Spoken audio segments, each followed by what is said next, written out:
இந்த ஊழியக்காரங்களோட இந்த டைட்டில் வந்து நம்மளை பிரிக்கக்கூடாது.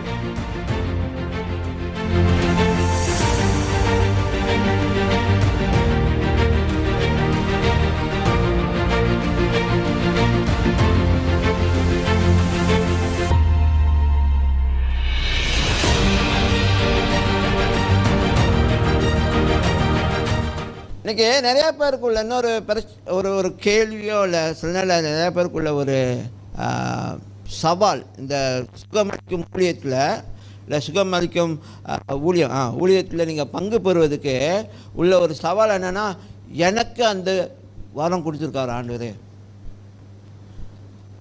எனக்கு ஆவிக்குரிய 9 வாரத்தில் சுகமளிக்கும் வரம்னு ஒன்று இருக்குது. அந்த வரம் எனக்கு இருக்கா?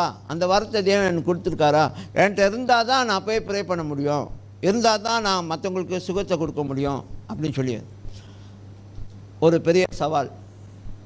அதனால் ரொம்ப பேர் அதில் இன்வால்வ் ஆக மாட்டாங்க. ஏன்னா எனக்கு அந்த வரம் இருக்கா இல்லையான்னு தெரியலையே, தெரியாத நேரத்தில் நான் எப்படி செயல்படுறது. ஆனால் உங்களுக்கு நான் அதை சொன்னேன், இதுக்கு முன்னுக்கு சொன்ன ஒரு வசனத்தை மறந்துடாதீங்க. அடையாளங்கள், விசுவாசிகள்னால் உண்டாகும் அடையாளங்கள். அதில் வரத்தை பற்றி பேசலை, அதில் வரத்தை பற்றி பேசல. நீ விசுவாசியாக இருந்தால் போதும், சுகம் உன்னால் உண்டாக்க முடியும். நீ விச ஊசியாக இருந்தால் மற்றவங்களை கொள்ள தான் முடியும்.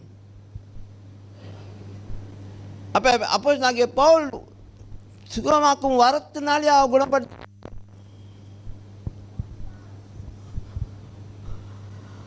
இல்லைங்க.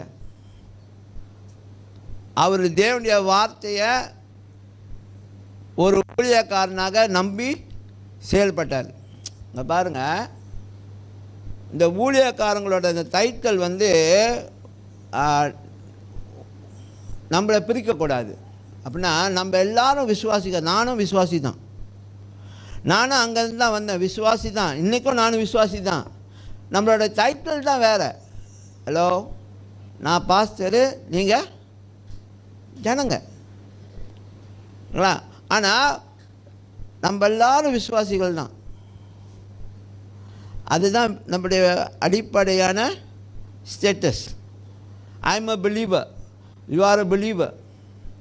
only the title, our ranking shows the different. I am a pastor, they are leaders, then they are assistant leaders அப்படின்னு சொல்லி இந்த டைட்டில் தான் வந்து நம்முடைய வேலைக்கு தகுந்த மாதிரி வெவ்வேறாக பிரிக்கப்பட்டிருக்கோழிய நம்ம அடிப்படையாக இருக்கிற நம்முடைய ஸ்டேட்டஸ் வந்து we are believers. நான் இயேசுவை நம்பின ஒரு விசுவாசி. ஓகே, ஸோ அந்த அடிப்படையில் நீங்களும் நானும் இந்த சுகமாக்கும் ஊழியத்தை செய்ய முடியும். ஏன்னா விசுவாசிகள்னால் உண்டாகும் அடையாளங்கள். அப்போ நீங்கள் போய் மற்றவங்களுக்காக ப்ரே பண்ணலாம். வீட்டில்